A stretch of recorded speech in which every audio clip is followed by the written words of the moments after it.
जय हिंद प्यारे बच्चों। न्यू लाइट के प्लेटफॉर्म से मैं राजदीप आपका स्वागत करता हूं। आज था FST 15 और 3 अक्टूबर के दिन, तो उसी के पेपर में आपके डाउट्स को सॉल्व करने के लिए हम यहाँ पर हैं। जैसा कि आप जानते हैं, अब पढ़ने का अधिकार सबको, डॉक्टर बनने का अधिकार भी सबको। ये हमारे कोचिंग के डायरेक्टर मेरे बड़े भाई, इनका ड्रीम है। तो यूट्यूब पर आपके लिए लॉट ऑफ टेस्ट और डिस्कशन सब कुछ अवेलेबल है, तो उसका फ़ायदा उठाइए। Many many thanks to Singh sir. ये देखिए, पहला क्वेश्चन है। हम लोग आ जाते हैं सीधे क्वेश्चन पे। Which are the following nuclear fragments corresponding to the nuclear fission between neutron and uranium 235। अब ये क्वेश्चन ऐसा है जो टोटल मेमोरी बेस्ड है। इसमें एक्सप्लेनेशन के नाम पर कुछ नहीं है। ये तो भाई वही कर पाएगा जिसको रिएक्शन याद होंगे। बस हम आपको ये बता सकते हैं कि यूरेनियम जब ये टूटता है तो इसका यूनिक प्रोडक्ट नहीं होता है, कई पॉसिबल रिएक्शंस होते हैं। तो उन्हीं में से कुछ रिएक्शंस लिखे गए हैं, इसमें से कुछ में गलतियां होंगी। तो आपको अगर ये सारे रिएक्शन एनसीईआरटी वाले याद होंगे, एनसीईआरटी और एग्जाम्पलर के, तो फोर्थ वाला इसका बिल्कुल सही है।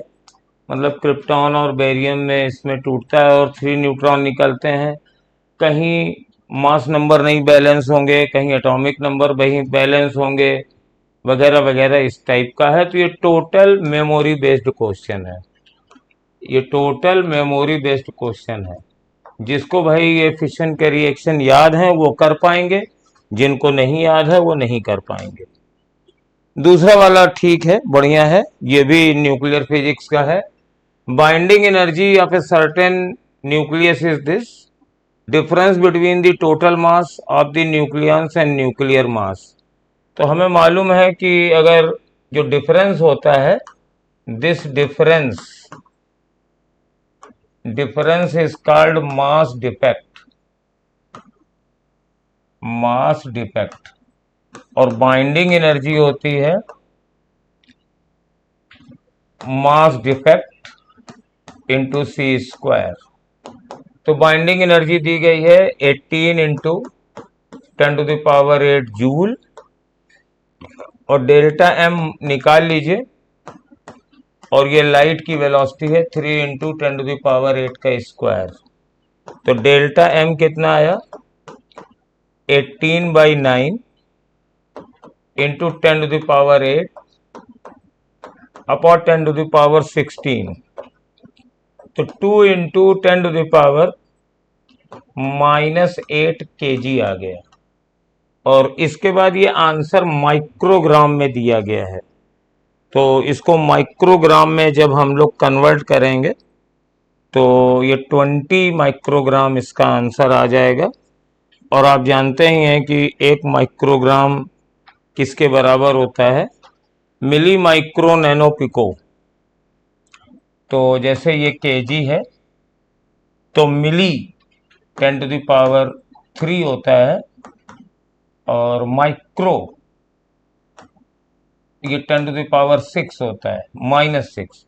तो अगर केजी को हमें बदलना है तो इसको 10⁻6 से हम लोग मल्टीप्लाई कर देंगे, तो आंसर 20 माइक्रोग्राम आ जाएगा। तो this is the answer. Next आइए। An electron of a hydrogen like ion having Z बराबर 4 jumps from fourth energy state to second, the energy released in the process will be। तो सीधे formula लग जाएगा, delta E बराबर -RHC upon Z² upon, second में आया है बाद में, -2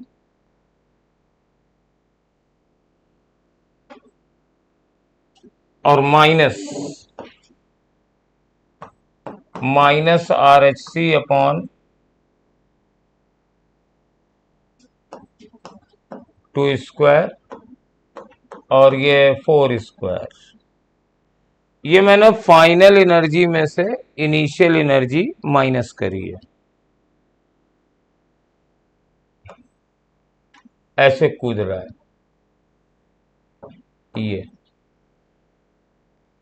ये n बराबर 4 है और ये n बराबर 2 है। फार्मूला आप जानते हैं, minus R H C upon N square, और ये जेड स्क्वायर है। आर एच सी की वैल्यू 13.6 है, तो इसको जब करते हैं तो मेरे पास माइनस आर एच सी और एटॉमिक नंबर 4 है, तो 4 का स्क्वायर और ये माइनस कॉमन ले लिया है, तो आ जाएगा 1/4 माइनस 1/16, और आर एच सी की जगह रख देंगे माइनस 13.6 इंटू 16, और यहाँ एलसीएम ले लीजिए 16, तो 4 माइनस 1, तो ये 16 कट गया, 13.6 इंटू 3, तो 13.6 को 3 से मल्टीप्लाई करेंगे तो आंसर 40.8 आएगा। और ये माइनस में आ रहा है, माइनस का मतलब क्या है, मैंने बेसिकली E2 माइनस E1 निकाला है, तो ये चेंज है। अगर चेंज निगेटिव है, मतलब ये वाली एनर्जी कम है, ये वाली एनर्जी ज़्यादा है, तो इतनी एनर्जी रिलीज हुई है। तो अगर यहाँ से चेंज इन एनर्जी पूछते तो आंसर माइनस में देते, एनर्जी रिलीज्ड पूछ रही है तो आंसर प्लस में देंगे। That is the key point. और इसको आप बहुत जल्दी भी कर सकते हैं। अगर आपको हाइड्रोजन के एनर्जी लेवल याद हैं तो बस उनको 16 से मल्टीप्लाई कर दीजिए डिफरेंस को, बट पेपर में हम लोग पूरा प्रोसेस करते हैं। अब critical angle of incidence for a pair of optical media is 45. The refractive indices of first and second medium are in the ratio. तो ये मेरे पास ऐसे जा रहा है, और ये मान लीजिए फर्स्ट मीडियम है, इसका रिफ्रैक्टिव इंडेक्स μ1 है, ये μ2 है। तो क्रिटिकल एंगल होता है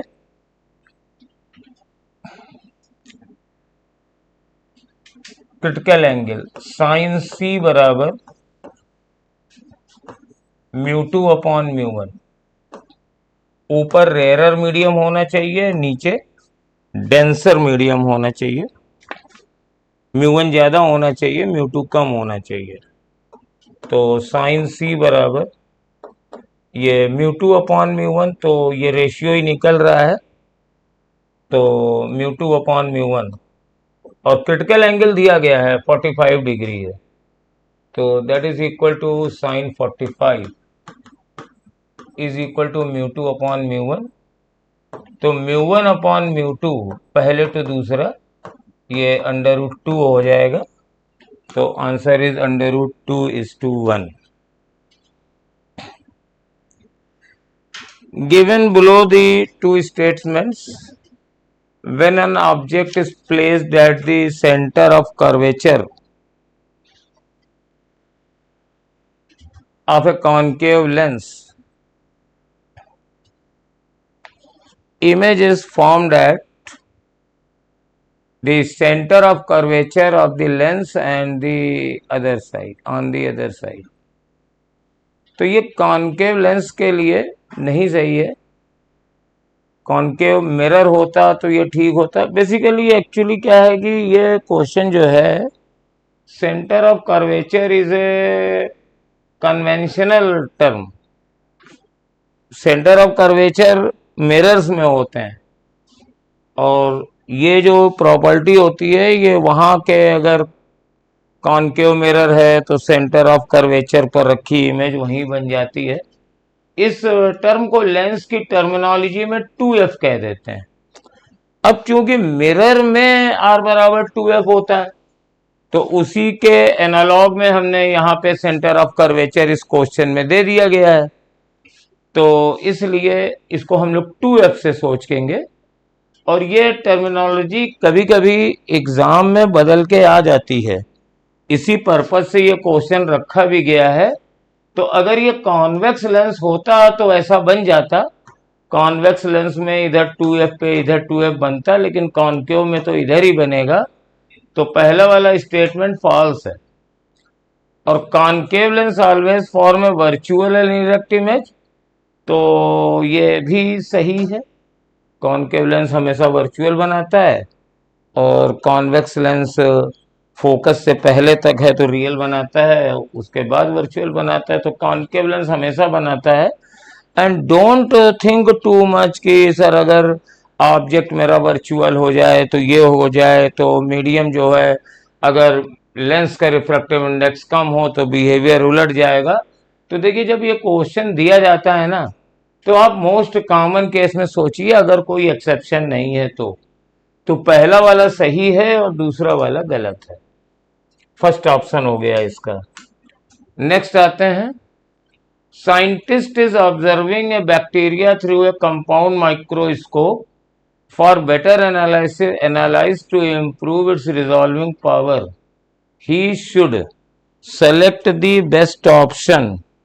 तो रिजॉल्विंग पावर होती है मेरे पास 2n sine theta upon lambda, और रिजॉल्विंग लिमिट होती है lambda upon 2n sine theta, where 2n sine theta is known as numerical aperture. तो अब अगर हमें पावर बढ़ानी है, रिजॉल्विंग पावर बढ़ाना है, तो फोकल लेंथ से इसका कोई लेना देना है नहीं। वेवलेंथ ऑफ लाइट अगर आप बढ़ा देंगे तो ये पावर घट जाएगी, और डायमीटर से भी इसका कुछ लेना देना नहीं है ऑब्जेक्टिव के। टेलीस्कोप में होता है, टेलीस्कोप की होती है 1.22 रिजॉल्विंग लैम्डा अपॉन 1.22 डी करके, तो ये थर्ड ऑप्शन सही है। अगर आप इस मीडियम का रिफ्रैक्टिव इंडेक्स बढ़ा देंगे तो इसकी रिजॉल्विंग पावर बढ़ जाएगी। ये रिजॉल्विंग लिमिट वेव ऑप्टिक्स से इसकी एनालिसिस हट गई है, मैं आपको क्लियर कर दूं। कुछ बच्चे ऑब्जेक्शन करेंगे sir resolving power of course में नहीं है, तो ऑफ कोर्स ये वेव ऑप्टिक्स में नहीं है, बट एनसीईआरटी में जो ऑप्टिकल इंस्ट्रूमेंट्स हैं उसमें माइक्रोस्कोप और टेलीस्कोप के नीचे 2-4 लाइनों में कम ज़्यादा करने का 1-2 लाइनें दी हैं, तो उसको थोड़ा सा एडवांस करके, और चूंकि प्रीवियस फार्मूला है आप लोग जानते तो हैं ही हैं, इसलिए ये क्वेश्चन इस लॉजिक पर रखा गया है। सातवां देखिए, primary coil is connected to a 220 volt AC, primary and secondary terms, तो यहां से एनपी बराबर है 100 और एनएस बराबर है 10। अब कहते हैं कि connected to 2 series resistance as shown in figure the output voltage. तो देखिए, ये मेरे पास जो आउटपुट वोल्टेज है वो यहां मिलेगा, ए यहां पे, और जो फार्मूला आपका आता है E S upon E P बराबर N S upon N P, तो ई एस हम निकालते हैं, ई पी हमारा 220 दिया है, और ये 100 दिया है, और ये 10 दिया है।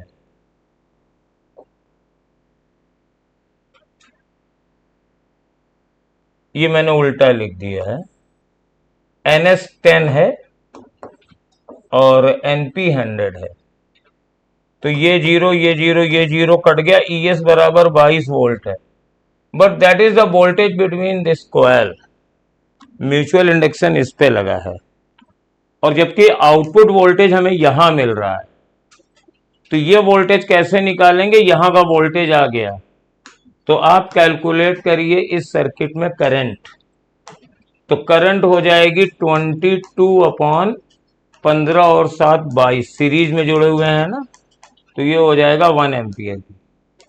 अब इसके अक्रॉस वोल्टेज, तो वीओ बराबर करंट है 1 एम्पियर की और यह है 7 किलो ओम दिया हुआ है, और ये दोनों ही किलो ओम थे, तो ये करंट 1 मिली एम्पियर की होगी। और 1 मिली एम्पियर, तो मिली और किलो दोनों मिलके 7 वोल्ट आ जाएगा, और आंसर इसका फर्स्ट वाला आ जाएगा, सेवेंथ वाले क्वेश्चन का। तो सेवेंथ का आंसर फर्स्ट हो जाएगा। क्वेश्चन थोड़े से नए रखने की कोशिश किए गए हैं, और साथ में मेरे पास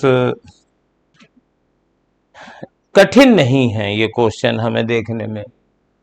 एलसीआर सर्किट में रेजोनेंस फ्रीक्वेंसी, तो रेजोनेंस एन रेजोनेंस होती है 1/2 पाई √1/LC। तो ये पहला केस था, और कैपेसिटर को 4C कर दिया, तो नेक्स्ट केस में ये 4C हो गया।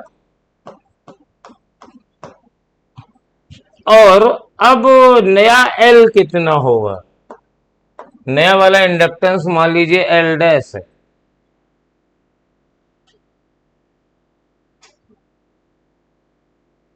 तो न्यू इंडक्टेंस आ जाएगा L डैश बराबर, अब देखो ये दोनों टर्म तो बराबर ही होने चाहिए, तो वो 4 गुना है, तो ये L/4 हो जाएगा। अब यह न्यू इंडक्टेंस नहीं दिया गया, इंक्रीज बाई डिक्रीज बाई दिया है, तो कितना कम हो गया, पहले L था बाद में L/4 हो गया, तो it is decreased by 3L/4, तो reduced by 3/4L, third answer इसका हो जाएगा। बहुत ही छोटा सा चेंज मॉडिफाइड क्वेश्चन है ये, और बढ़िया क्वेश्चन है। A bar magnet is released from the rest along the axis of a very long vertical copper tube. तो ये very long vertical copper tube है, कंडक्टर है, और जब यहां से मैग्नेट आएगा तो यहां पर इंड्यूस ईएमएफ हो जाएगा, तो एक फोर्स ऊपर लगेगा, तो कुछ समय के बाद since it is very long, तो ये move down with almost constant speed after some time. ये आंसर है। प्रूफ इसका बड़ा लंबा चौड़ा है, क्लास में भी नहीं बताया होगा, ये रट लीजिए। अगर ये वेरी लॉन्ग ना होता तो पहले एक्सेलरेशन, ज्यादातर इसमें पूछा जाता है एक्सेलरेशन कम हो जाएगा, लेकिन बहुत लंबी है तो कम होते होते होते होते जीरो हो जाता है, ये भी ध्यान रखिए। 10वें में magnetic moment of A bar magnet दिया गया है, तो मैग्नेटिक मोमेंट m बराबर है 0.5 ampere metre square, suspended in a field of 8 × 10⁻⁻2 tesla, work done in rotating from its most stable state का मतलब है थीटा बराबर 0, जब डाइपोल मोमेंट और मैग्नेटिक फील्ड की डायरेक्शन सेम हो, टू मोस्ट अनस्टेबल पोजीशन का मतलब है थीटा बराबर 180, जब ये इधर आ जाए। तो वर्क डन कितना हुआ, तो वर्क डन बराबर होता है mv, और मोस्ट स्टेबल यानी cos 0 माइनस मोस्ट अनस्टेबल मतलब cos 180, तो ये हो जाएगा m.5, ये 8 × 10⁻⁻2, और ये 1 माइनस माइनस 1, तो ये आ जाएगा 2, और 2 × 0.5 हो जाएगा 1, तो 8 × 10⁻⁻2 जूल का ही वर्क डन होगा। इस पेपर की खासियत ये है कि न्यूमेरिकल अभी तक जितने भी आए उसमें किसी में कैलकुलेशन नहीं लॉन्ग है, बस क्वेश्चन की लैंग्वेज बदल करके आपको नया एनवायरनमेंट देने की कोशिश की गई है। This is a surgeon region, two metallic spheres are changed to the same charge to same potential, one of them is hollow, another is solid, both have same radii, solid sphere will have lower charge than the hollow one. तो clearly this statement is wrong, क्योंकि hollow sphere के लिए और solid sphere के लिए दोनों के लिए हमारे पास जो पोटेंशियल है यहाँ पे इसके सरफेस पे, सेम पोटेंशियल पे चार्ज किया गया है तो के क्यू बाई आर होता है। और सिंस रेडियस हमारे पास सेम है तो पोटेंशियल सेम है तो इनके चार्ज भी सेम होंगे। मेटेलिक हैं, स्फीयर्स हैं, तो सॉलिड और हॉलो का भी फर्क नहीं पड़ेगा क्योंकि मेटेलिक स्फीयर पे चार्ज सिर्फ आउटर सरफेस पे ही रहेगा, चाहे वो सॉलिड ही क्यों ना हो। मेटल के अंदर चार्ज नहीं रहेगा तो कम ज्यादा का सवाल नहीं उठता है, ये गलत हो गया। Capacitance of metallic sphere depend on the radii sphere, तो ये सही है। सी बराबर फॉर्मूला होता है 4 पाई एप्सिलॉन 0 के इंटू आर, तो ये रेडियस पे डिपेंड करती है। तो assertion is false but reason is true. Assertion is false but reason is true. Third answer हो जाएगा।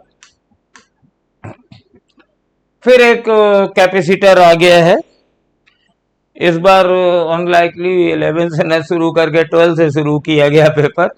ये भी एक नया एक्सपेरिमेंट है क्योंकि पहले जनरली लोग डायमेंशन से शुरू करते हैं, तो इस बार डायमेंशन वाले बाद में होंगे। तो कैपेसिटर के बीच में एयर है और प्लेट्स की एरिया 12 सेंटीमीटर स्क्वायर है और साथ में इनके बीच की डिस्टेंस 0.6 सेंटीमीटर है और ये एयर है। तो इसकी कैपेसिटी क्या हुई? कैपेसिटी हुई, वैल्यू बाद में रखेंगे, A epsilon not upon D. A और डी दोनों मालूम है। When a slab of dielectric having area 12 and 0.6 centimeter thickness is inserted between the plates, one of the conducting plates has to move by 0.2 centimeter to keep the capacitance same as in previous case. तो ये मेरे पास plate थी, यहां पर मैंने dielectric slab डाल दी और इसकी थिकनेस भी 0.2 है, एरिया दोनों का 12 है, तो मेरे को प्लेट को 0.2 सेंटीमीटर मूव कराना पड़ा। तो ये 0.2 सेंटीमीटर ये मूव कर गई। तो अब इसकी कैपेसिटी क्या होगी नए एनवायरनमेंट में?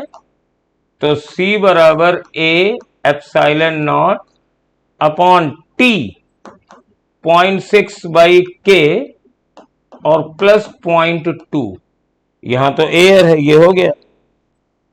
अब चूंकि कैपेसिटी सेम है, ए एप्सिलॉन 0 सेम है, तो मेरे पास ये वैल्यू हो जाएगी डी की वैल्यू पहले 0.6 थी, तो ये हो जाएगी डी बराबर 0.6।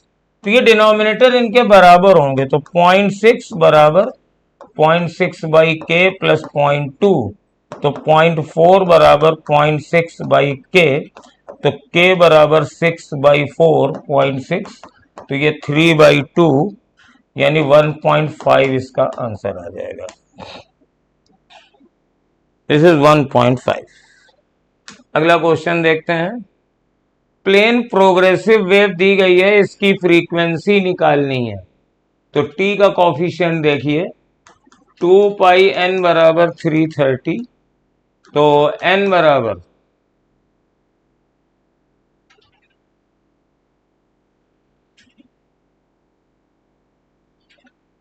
ये ओमेगा है 30 इंटू 2 पाई, तो पाई से 2 पाई कैंसिल हो गया, एन बराबर 330, ये ओमेगा है ना, तो 2 पाई 330 और ओमेगा बराबर 2 पाई एन, तो आंसर इसका थर्ड वाला हो जाएगा, 13 इज थर्ड। तो अब क्वेश्चन नंबर 14 देखते हैं बच्चों। तो एक स्ट्रिंग है, इसकी लंबाई 2 मीटर है और ये 240 हर्ट्ज से वाइब्रेट करी जा रही है, मतलब फ्रीक्वेंसी इसकी 240 है और ये थर्ड मोड में वाइब्रेट कर रही है ऐसे। तो फ्रीक्वेंसी इसकी एन है 240 और चूंकि थर्ड मोड में है तो third harmonic 3 into fundamental frequency के बराबर होता है, तो फंडामेंटल फ्रीक्वेंसी हो जाएगी 80। अब हमें वेव स्पीड निकालनी है तो वो तो फ्रीक्वेंसी लेंगे। तो वेव स्पीड होती है v बराबर एन लैम्डा। इसकी फंडामेंटल फ्रीक्वेंसी नहीं लेंगे, लैम्डा एन लेंगे 240, और लैम्डा के लिए लिख दीजिए ये लैम्डा बाई टू दो नोड के बीच की डिस्टेंस की दूरी लैम्डा/2 होती है, तो 3 लैम्डा/2 बराबर 2 है, तो लैम्डा बराबर 4/3 हो गया। तो 4/3, तो ये 8 आ जाएगा 80, और ये 320 मीटर पर सेकेंड। तो वेव स्पीड 320 है और फंडामेंटल मोड की फ्रीक्वेंसी 80 है, तो फोर्थ वाला आंसर ये आ जाएगा। तो 14वें का आंसर 14th का फोर्थ है। नेक्स्ट क्वेश्चन पे आते हैं। The resistance of the platinum wire of A thermometer ice point का मतलब है 0 डिग्री सेल्सियस पे इसका रेजिस्टेंस 8 ओम है, और स्टीम पॉइंट मतलब 100 डिग्री सेल्सियस पे इसका रेजिस्टेंस 10 ओम है। और कहते हैं कि जब टेम्परेचर इसका 400 डिग्री सेल्सियस है, इसको एक बाथ में डाल दिया गया है और टेम्परेचर 400 है, तो इसका रेजिस्टेंस कितना होगा। तो ठीक है, इसको हम लिखते हैं अच्छी तरीके से। देखिए हमारे पास फॉर्मूला है आर टी बराबर R0 minus R0 alpha T plus, तो आर टी माइनस R0 बराबर R0 अल्फा टी। तो पहला केस लेते हैं। मेरे पास 0 डिग्री सेल्सियस पर 8 ओम है, तो 8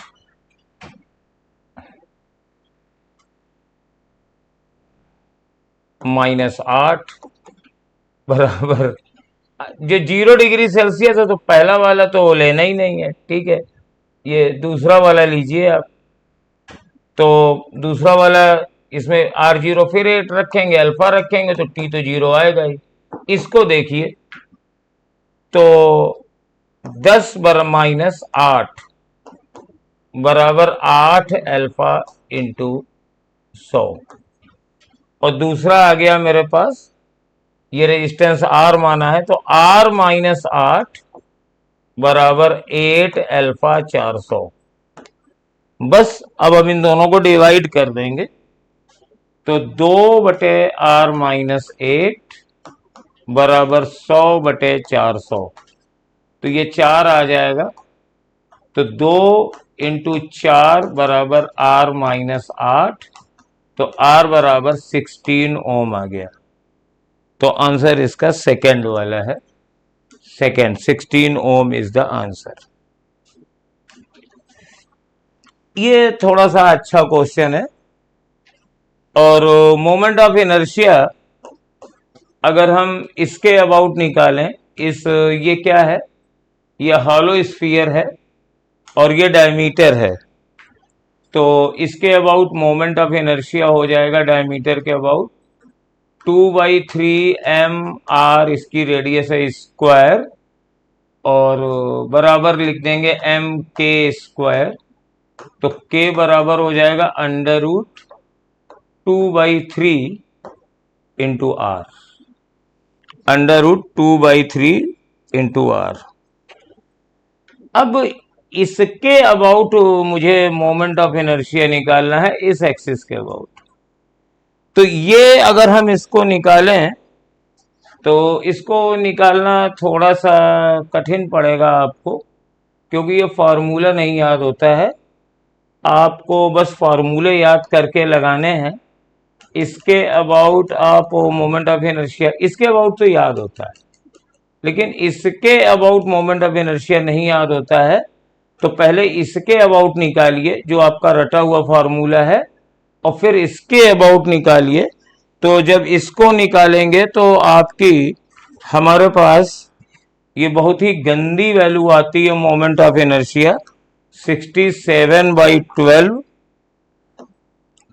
आर, ये हमारे पास है, और इसकी रेडियस ऑफ गायरेशन ये आ जाएगी। ये K1 है और ये K2 है। और हमारे पास कहा गया है कि the ratio of radius of gyration of A solid cylinder, hollow sphere and solid cylinder, यानी K1 अपॉन K2 का रेशियो, K1 अपॉन K2 का रेशियो ये √8/x है। तो x की वैल्यू क्या होगी? तो मेरे पास K1 है √2/3r और K2 है √67/12r and this is equal to √8/x। तो देखिए r से r कट गया, और क्या क्या कटता है देख लीजिए। ये √67 नीचे रहेगा, ये √12 ऊपर चला जाएगा, तो 12 दूनी 24/3 8। तो ये वाला जो टर्म है बेटा, ये √8/67 आ जाएगा। तो x बराबर 67 आ गया, और ये आंसर थर्ड है। दिक्कत क्या है? How did I get this?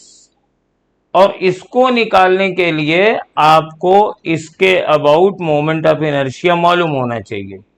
Suppose this is I है, तो बस ठीक है, ये सेंटर ऑफ मास एक्सिस है, इसके अबाउट निकाल लेंगे, इसके रिक्वायर्ड।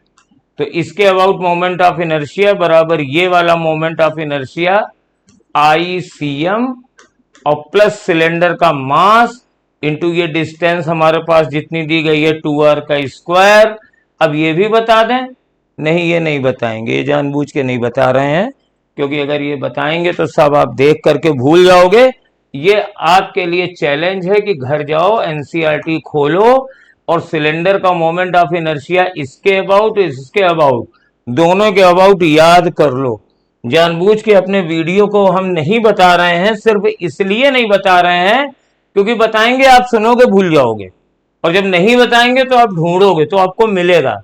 इसके अबाउट ½ mr² होता है, इसके अबाउट क्या होता है आप ढूंढो और याद करो। जब ढूंढोगे तो कम से कम इसी बहाने याद हो जाएगा। कमेंट में मुझे गाली दे देना, फर्क नहीं पड़ता है, लेकिन तुम्हें याद आ जाएगा तो वहां नंबर पड़ जाएगा। तो कोई बात नहीं, तुम्हारे नंबर बढ़ जाए, फिर गाली दोगे तो फिर ऊपर से खुश भी होके कमेंट भी करोगे। चलिए, ये हमारे पास फिर एक लंबा क्वेश्चन है, इसको मैं बहुत ही शॉर्ट तरीके से बताऊंगा। तरीका तो ये है कि ये लेंथ मान लीजिए, एक हमारे पास डिफरेंशियल एलिमेंट ले लीजिए dx का, और इसकी वैल्यू हो जाएगी लैम्डा dx बराबर dm, और फिर हम इंटीग्रेट करेंगे x dm upon dm integral 0 से L dm लैम्डा dx है और लैम्डा ये। हम इससे नहीं करेंगे, ये तो सब कद बनते हैं। अगर ये रॉड यूनिफॉर्म होती तो सेंटर ऑफ मास कहां होता? L/2 पे। अगर ये रॉड यूनिफॉर्म होती, अगर ये रॉड यूनिफॉर्म होती तो सेंटर ऑफ मास L/2 पे होता। और ये यूनिफॉर्म कब होती? जब ये b वाला टर्म जो x के साथ है ये 0 होता। तो हम ऑप्शन में देखेंगे कि क्या b बराबर 0 रखने पे कहीं L/2 आ रहा है, तो रखो यहां b 0 रखो, तो 3a upon 4a, 3a upon 4a, तो ये तो कितना आ गया? L/2 नहीं आया, यहां रखो b को 0 रख दो, तो 4a अपॉन 6 है, 4/6 नहीं, यहां b को 0 रखो, 6a अपॉन 12 है, यस, 3/4 b की जगह 0 रखा, तो 2a अपॉन 3a, a से a कट गया, l तो बना ही हुआ है, तो 3 कट गया, L/2 आ गया। यहां रखें, नहीं, ये 6/6 1 आ रहा है। तो सिर्फ एक आंसर है जिसमें b बराबर 0 रखने पे L/2 आ रहा है, यानी यही आंसर है। इंटीग्रेट मत करो, चलो छोड़ो, शॉर्टकट हो जाएगा। यहां पे गले की हड्डी तब फंसती है जब किसी दो ऑप्शन में L/2 आ जाए, तब फिर कोई जुगाड़ नहीं होता, तब इंटीग्रेट करना पड़ता, फिर कुछ नहीं करते। तो चलिए फिर क्वेश्चन नंबर 18 देखते हैं। Initial speed of A projectile is u, तो ये u है। एंगल ऑफ प्रोजेक्शन दिया नहीं है, हम थीटा मान लेते हैं। और हाईएस्ट पॉइंट पर स्पीड है √3/2u। अब हमें निकालना है टाइम ऑफ फ्लाइट। तो टाइम ऑफ फ्लाइट का फॉर्मूला देख लेते हैं क्या होता है। ये होता है t बराबर 2u sign theta upon g। तो ऑप्शन देख रहे हैं, u तो है, हमें थीटा निकालना है। थीटा निकालने का तरीका यह है कि अगर ये एंगल u, ये वेलोसिटी u है, थीटा है, एंगल है, तो टॉप पॉइंट पर वेलोसिटी होती है u cos थीटा, और वो है √3/2u। u से u कट गया, cos थीटा बराबर आ गया √3/2, यानी थीटा बराबर 30 डिग्री आ जाएगा। अब यहां थीटा बराबर 30 रख देंगे। 2u साइन 30 अपॉन जी, साइन 30 1/2 होता है, तो 2u अपॉन जी और साइन 30 1/2, 2 से 2 कट गया, आएगा u/g। तो पहला वाला ऑप्शन इसका सही है, u/g। चलिए इसके बाद क्वेश्चन नंबर 19 देखते हैं।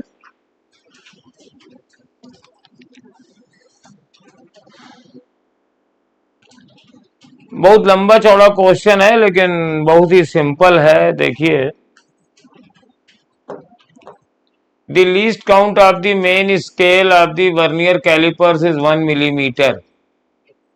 तो लीस्ट काउंट दी गई है, least count of main scale दी गई है, वर्नियर स्केल की नहीं दी गई है, यानी ये मेन स्केल डिवीजन है। MSD बराबर 1 मिलीमीटर। ये मत समझिएगा कि लीस्ट काउंट 1 मिलीमीटर है, ये least count of vernier scale, main scale की 1 मिलीमीटर है। Vernier cal scale is divided into 10 divisions and coincide with 9 divisions. तो ये n और n-1 वाला रेशियो है। तो लीस्ट काउंट हमारे वर्नियर की आ जाएगी, लीस्ट काउंट वर्नियर की आ जाएगी S/n, तो 1/10, यानी 0.1 mm। चलिए, When jaws are touching each other, मतलब कोई ऑब्जेक्ट नहीं फंसा हुआ है, तो 7 division of vernier scale coincide with a division of main scale and 0 of the vernier scale lying right side of the 0। तो ये मेन स्केल का 0 है, वर्नियर का 0 राइट में है और इसका 7th मेन में है। तो इसका मतलब है पॉजिटिव 0 एरर है, और 0 एरर कितनी है, 7 इंटू लीस्ट काउंट 0.7 mm, ये 0 एरर आ गई। When this vernier is used to measure length of a cylinder, the 0 of the vernier scale between 3.1 to 3.2, यानी मेन स्केल रीडिंग हो गई मेरे पास 3.1, प्लस वर्नियर का कौन सा डिवीजन कर रहा है, 4 VSSD, तो 4 इंटू पॉइंट। अब ये लीस्ट काउंट तो हमने mm में निकालनी है और ये आंसर सेंटीमीटर में है, तो इसको 0.01 कर दिया, और माइनस 0 एरर, तो ये 0.7 हो जाएगा, ये 0.7 हो जाएगा, सब सेंटीमीटर में ही चाहिए। तो कितना आ जाएगा, 3.1 प्लस 0.04 माइनस 0.07। अब भैया आंसर देख लीजिए कितना आ जाएगा। इसका आंसर देख लीजिए मिला के।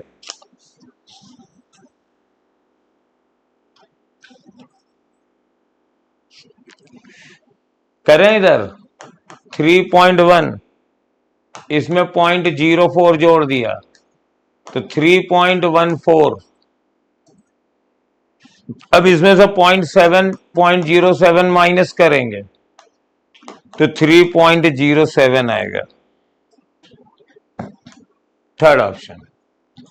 तो चलिए देखते हैं क्वेश्चन नंबर 20, मीटर ब्रिज वाला एक्सपेरिमेंट है। तो इसमें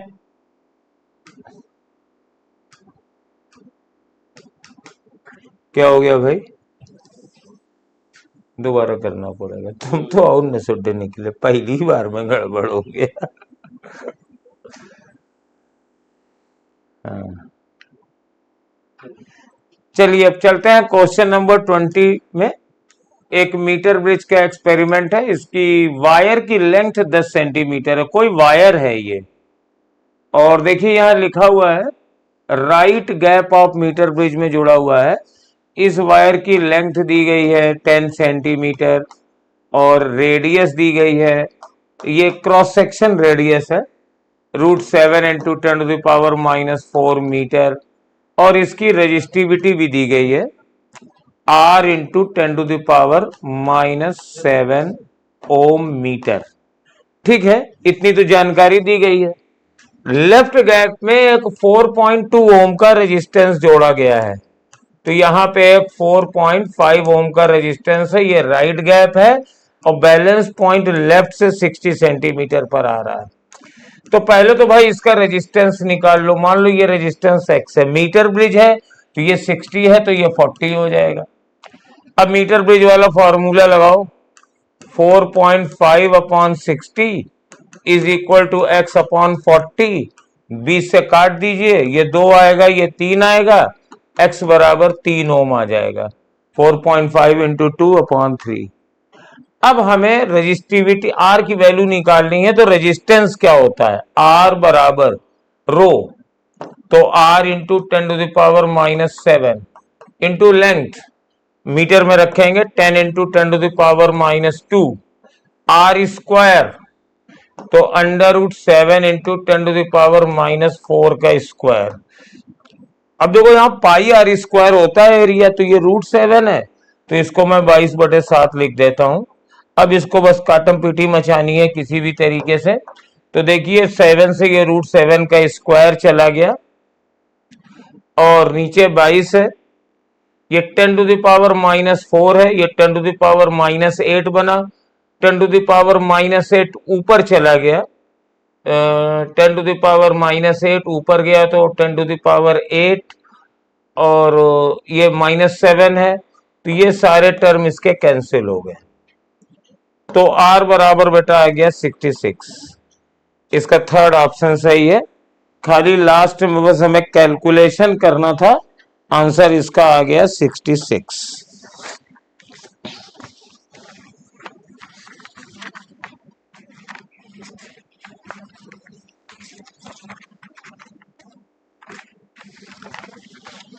question number 21, an electric charge 10⁶ microcoulomb is placed at origin. तो ये हमने ओरिजिन बनाया, यहां पर चार्ज है 10⁻⁻6 माइक्रोकूलम। देयर आर 2 पॉइंट्स, एक पॉइंट है √3 और √3, यानी यहां कहीं है √3 और √3, और दूसरा पॉइंट है √6 और 0, ये एक्स एक्सिस पर है। The potential difference between points P and point Q, तो ये P है, ये Q है, जो पहले दिया है वो P है, ये Q है। तो पोटेंशियल डिफरेंस होता है V बराबर K Q/R, तो K तो 1/4πε0 है, Q है, हम पहले R निकाल लें, तो ये वाली R हो जाएगी √3 का स्क्वायर प्लस √3 का स्क्वायर, यानी √6, और ये भी √6 ही है डिस्टेंस, ये R, क्योंकि ये y तो है ही नहीं, तो दोनों पॉइंट पे डिस्टेंस तो बराबर ही है। तो अगर r बराबर है तो Vp बराबर Vq होगा, यानी potential difference Vp minus Vq बराबर 0 आ जाएगा। A proton moving with constant velocity passes through a region of space without any change in velocity. Any change in velocity का मतलब है एक्सेलरेशन 0 है, यानी उस पर नेट फोर्स 0 होगा। तो इसमें से क्या पॉसिबल है? तो if E and B represent the acceleration, electric field and magnetic field, तो चार्ज पार्टिकल पर फोर्स हो जाएगा Q V क्रॉस B और प्लस Q इंटू E। और मुझे ये देखना है कि क्या फोर्स 0 हो सकता है किसी कंडीशन में कि नहीं। तो पहला तो देखिए पॉसिबल है, पहला तो पॉसिबल है, अगर B भी 0 है, E भी 0 है, तो फोर्स 0 ही होगा। दूसरे में E 0 है, तो चलो ये 0 हो गया। तो क्या V क्रॉस B 0 हो सकता है?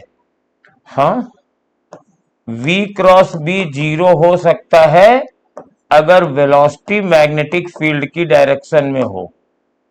तो इट इज नॉट इम्पॉसिबल अगर चार्ज पार्टिकल मैग्नेटिक फील्ड की डायरेक्शन में चले और E 0 हो तो भी फोर्स 0 हो जाएगा।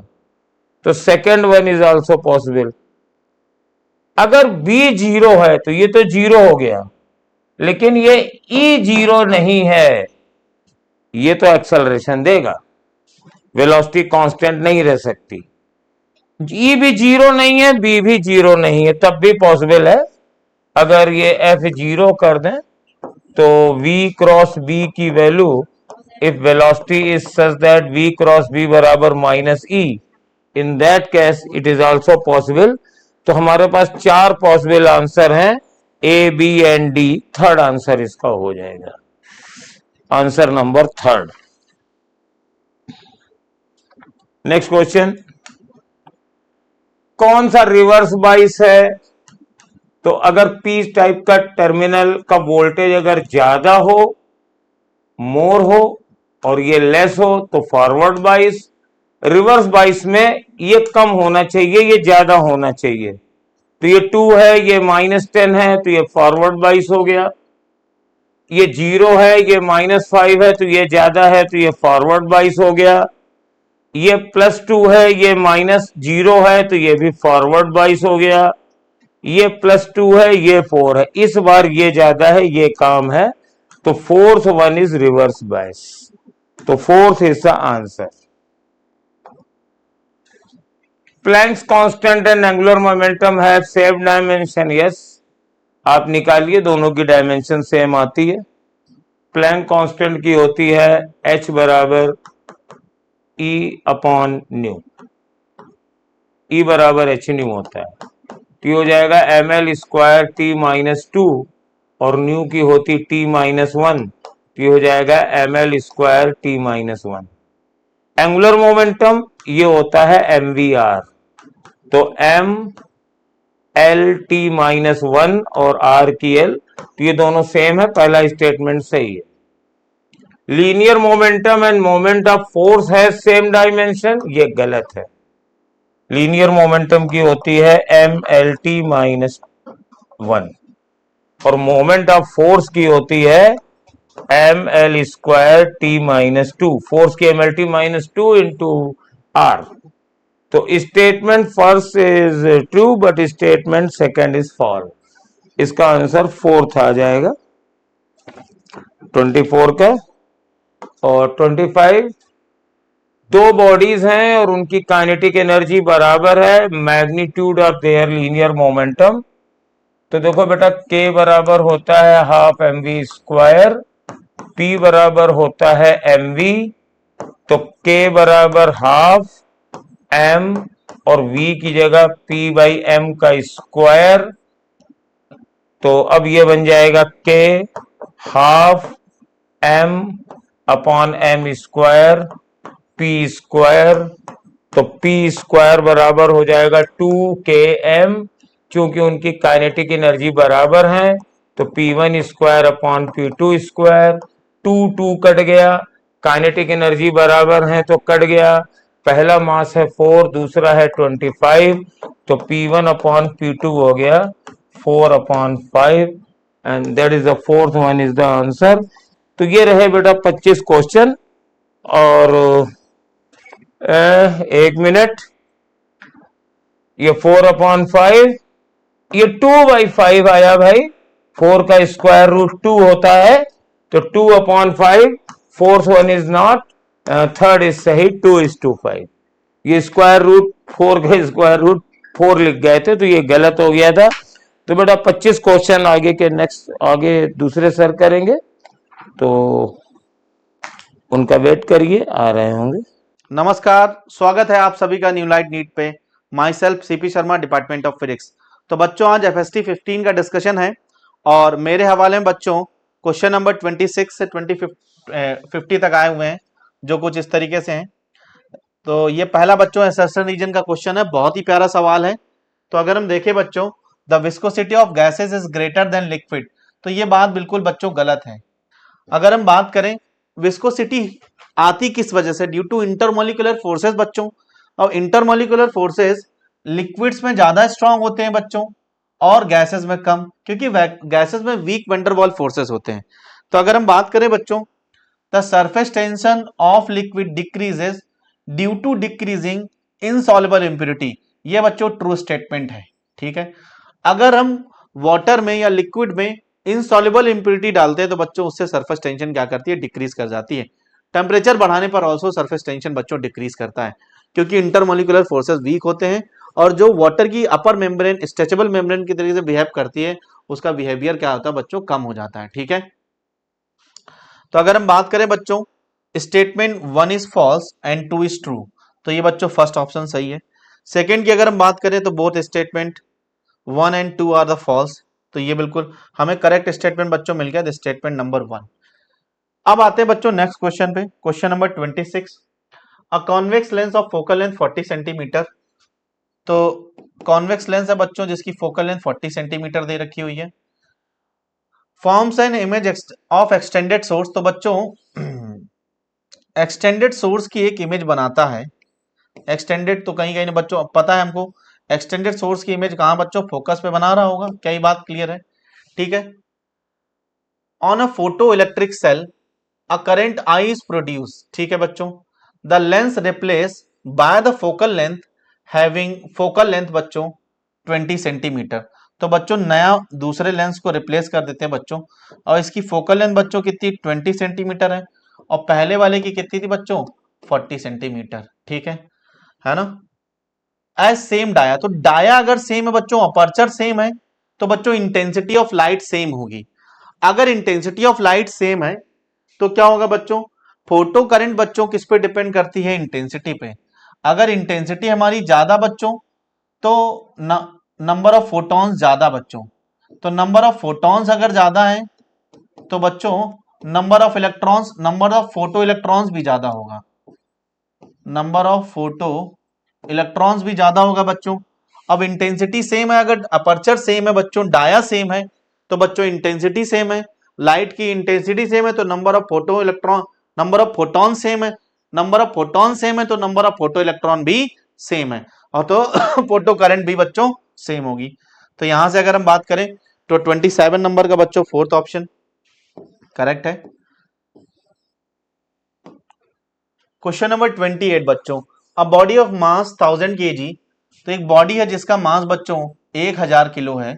ठीक है ना, is moving with velocity 6 metre per second. ठीक है, कोई दिक्कत नहीं बच्चों।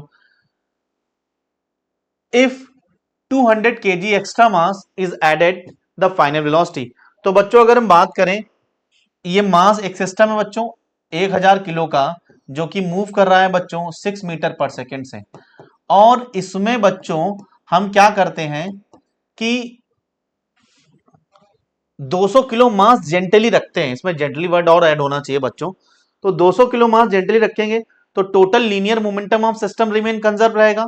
जो वेलोसिटी का चेंज आएगा due to change in momentum बच्चों, तो अगर हम बात करें इनिशियल मोमेंटम की तो पी इनिशियल बराबर एक्सटर्नल एफ एक्सटर्नल बच्चों जीरो है।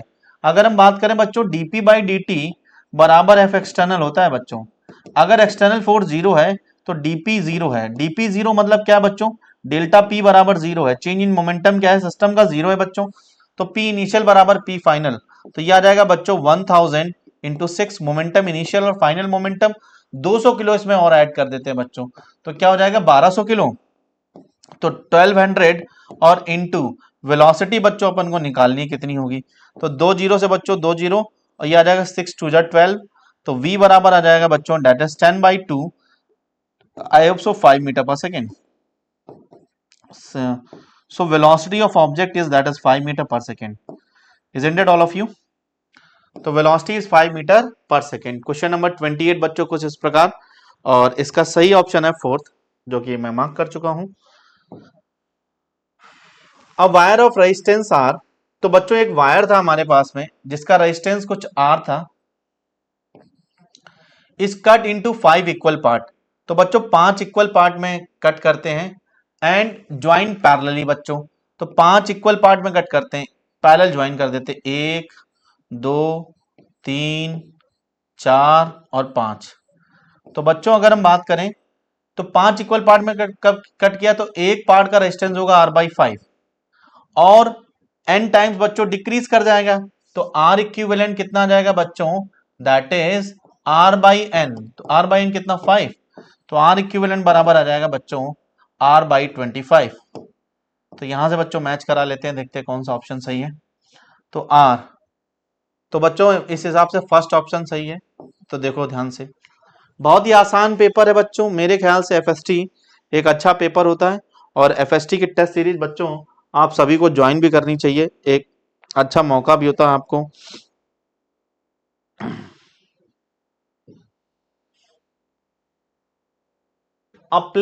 A plane electromagnetic wave propagate in x direction it described by, तो बच्चों y बराबर a sin omega T minus of के एक्स, ये जनरल इक्वेशन है बच्चों। फ्रीक्वेंसी पूछा है, तो बच्चों यहां पर फ्रीक्वेंसी छुपी हुई है, तो ओमेगा इज इक्वल टू बच्चों, ओमेगा इज इक्वल टू बच्चों 2πf, और ये ओमेगा को कंपेयर करेंगे तो 1.5 इंटू 10⁻⁷ बच्चों। यहां से फ्रीक्वेंसी कितनी आ जाएगी बच्चों, दैट इज 1.5 इंटू 10⁻⁷ बाई 2π। एक आसान सवाल था बच्चों, ऑप्शन मैच करा लेते हैं, that is 1.5 into 10⁻⁷ by 2π।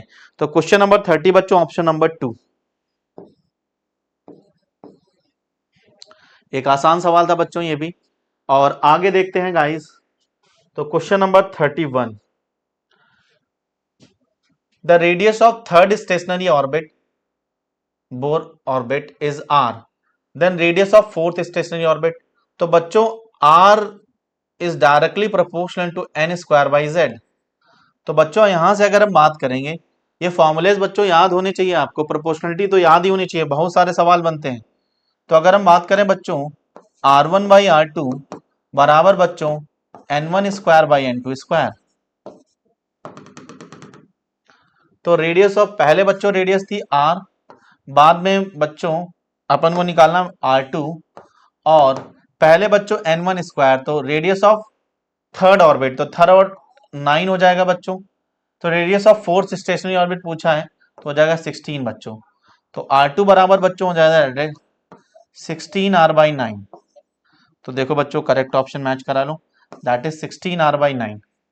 Where is 16r/9, तो बच्चों सही ऑप्शन क्या होगा 31 का, 31 का 16r/9 सेकेंड ऑप्शन बच्चों।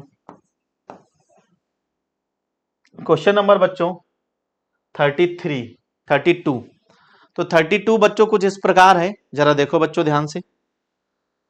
The rectangular loop of length, dimension दे रखी है एक बच्चों, रेक्टेंगुलर लूप है जिसकी डायमेंशंस दे रखी हुई हैं। तो डायमेंशंस क्या है बच्चों, दैट इज 2 और 2.5, ठीक है।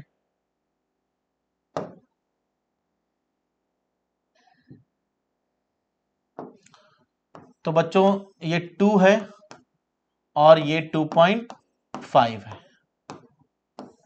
ठीक है। Is placed at angle of 60 degree in magnetic field of 4 tesla. Magnetic field दे रखा है बच्चों B 4 tesla. The loop is moved from the field in 10 second. The average EMF बच्चों पूछा है, ठीक है। तो 60 डिग्री इसको थीटा बच्चों रोटेट कराते हैं, ठीक है, और थीटा बच्चों रोटेट कराते हैं 60 डिग्री, ठीक है, और टाइम बराबर बच्चों दे रखा है 10 सेकेंड। तो अगर हम बात करें ई बराबर बच्चों ईएमएफ बराबर माइनस का D phi B by D T, और यहां से बच्चों minus delta phi by T. क्या ये बात क्लियर है बच्चों?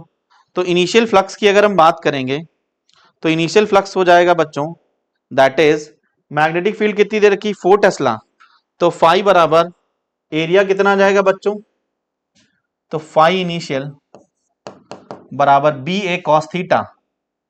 तो बी कितना है बच्चों 4, एरिया कितना है that is 2 into 2.5 that is बच्चों 20। और फाइनल की अगर हम बात करेंगे तो फाई फाइनल बराबर फ्लक्स फाइनल कितना हो जाएगा that is B A cos theta. तो बी 4 टेस्ला, एरिया 2 इंटू 2.5 और कॉस, तो बच्चों कॉस 60, और कॉस 60 की वैल्यू कितनी होगी बच्चों, क्या साइन 30 के बराबर होगी, दैट इज 4 इंटू 5 और इंटू बेटा 1/2, तो हो जाएगा कितना बेटा 10। 10 सेकेंड में बच्चों हुआ है। तो अगर हम बात करेंगे माइनस का D phi B by D T, तो ईएमएफ का फॉर्मूला क्या आएगा, E is equal to minus D phi by D, तो फाइनल माइनस इनिशियल बच्चों, तो फाइनल कितना है बच्चों 10 और इनिशियल कितना था बच्चों 20 और डिवाइड बाई कितना बच्चों 10, टाइम कितना था 10, तो ये कितना आ जाएगा बच्चों, ये आ जाएगा माइनस और माइनस 10 प्लस 10 बाई 10, तो ईएमएफ आ जाएगा बच्चों 1 वोल्ट।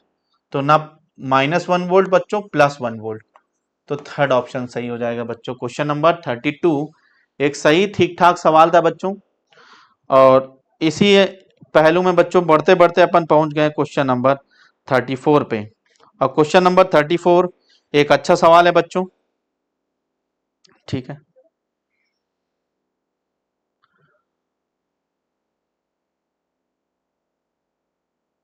क्वेश्चन नंबर बच्चों 34, तो 34 की अगर हम बात करें, अब मास ऑफ 0.8 ग्राम, तो मास कितना दे रखा है 0.08 kg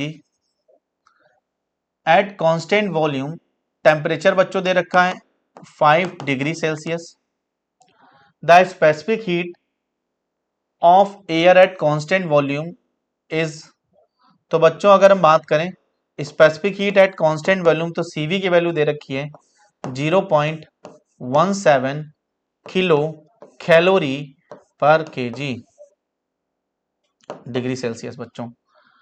और the change in internal energy, तो Q इज इक्वल टू बच्चों लिखेंगे Q is equal to M C we delta T, ठीक है। तो 5 डिग्री सेल्सियस बच्चों टेम्परेचर दे रखा, डेल्टा टी है, तो बातें सारी सेम है। तो अगर हम बात करेंगे तो पहले सीवी को चेंज कर लेते हैं, ठीक है ना। तो बच्चों 0.17 किलो मतलब 1000 इंटू बेटा 4.2, ठीक है। और अगर हम बात करेंगे बच्चों तो हमारे पास में आ जाएगा, ये आ जाएगा दैट इज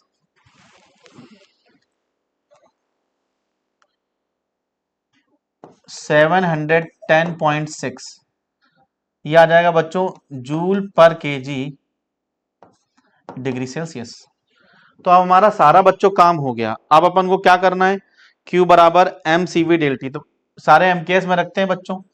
तो M कितना बच्चों 0.08 और CV की वैल्यू दे रखी है बच्चों दैट इज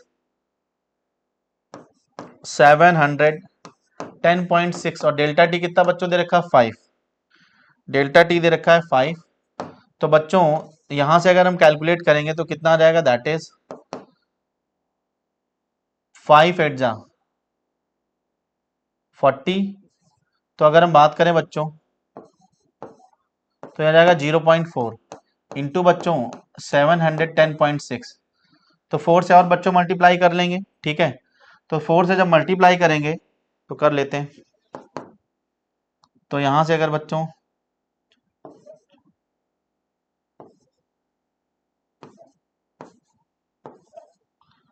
तो हमारे पास बच्चों आ गया दैट इज 284 जूल, 284। तो 284 जूल की अगर हम बात करें बच्चों, तो सही ऑप्शन कौन सा होगा? Third option. एक थोड़ा सा जरा सा कैलकुलेटिव सवाल था बच्चों, है ना। कैलकुलेशन से डरो नहीं बच्चों, कैलकुलेशन करो। एक और सवाल बच्चों, a train is moving with velocity v is equal to बच्चों 12 metre per second on rails which are, तो बच्चों इसके जो व्हील्स के बीच में जो डिस्टेंस है बच्चों वो है 1.5 मीटर, और यहां से बच्चों ये कुछ हाइट होगी, तो यही हाइट अपन को निकालनी है।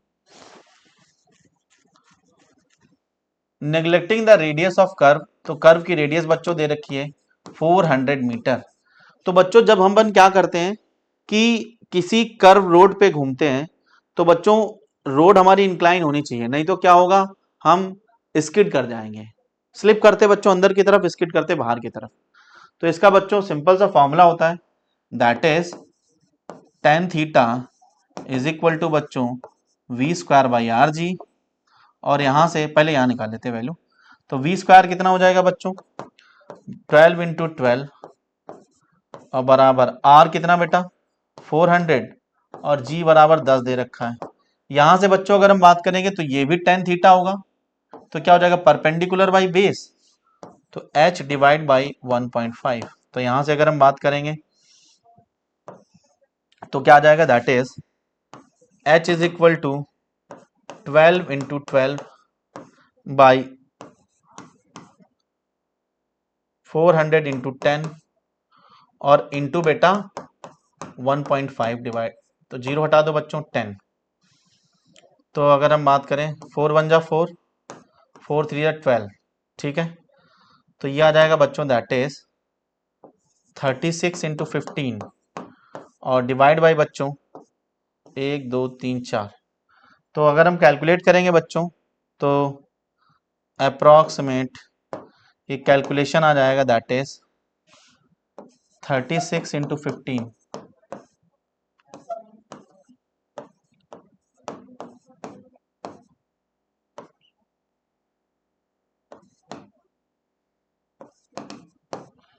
तो बच्चों ऑलमोस्ट 5.4 सेंटीमीटर के आसपास आ जाएगा, मीटर में आएगा तो सेंटीमीटर में कन्वर्ट कर लेंगे, ठीक है। तो अगर हम बात करें बच्चों 34 का, तो 34 का बच्चों आ जाएगा दैट इज 5.4 सेंटीमीटर, वो बच्चों मीटर में आएगा, ठीक है ना। Second option.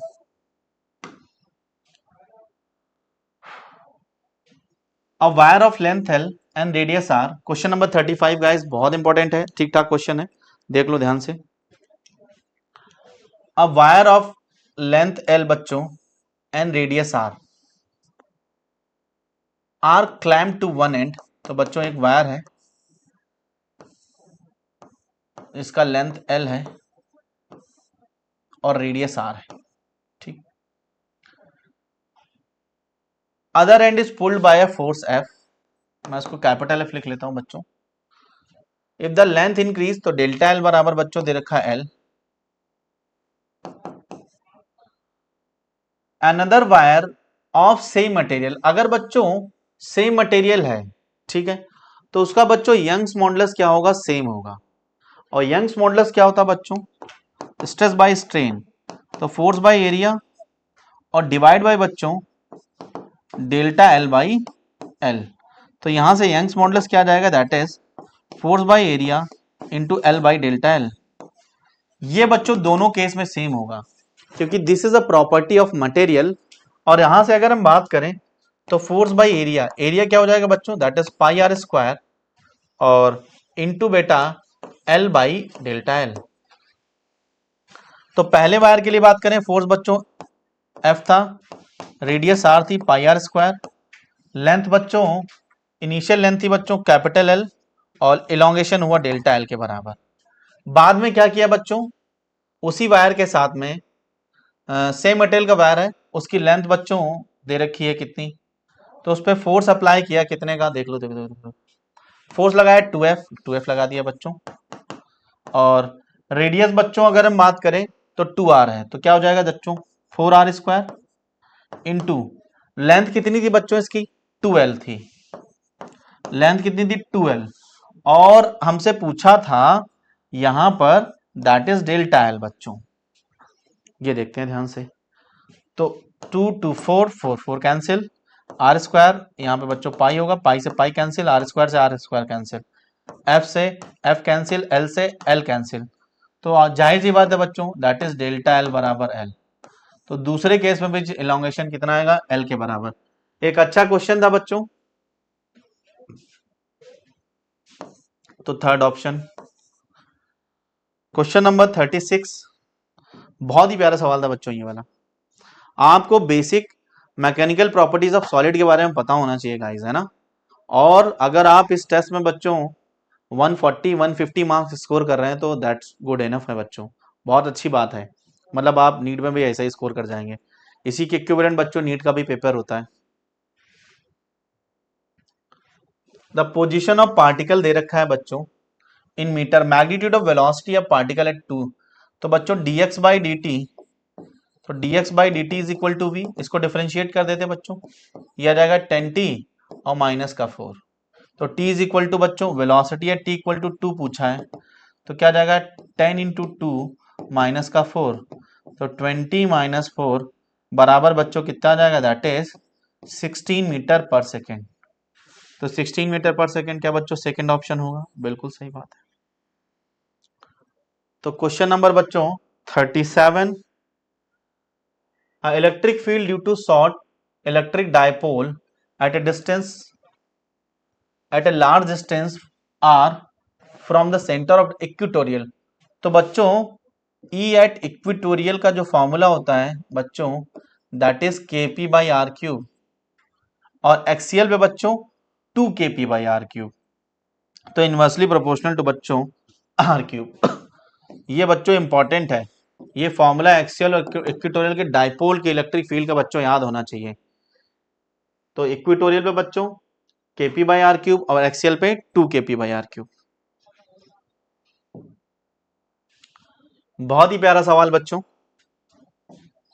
बहुत ही प्यारा सवाल।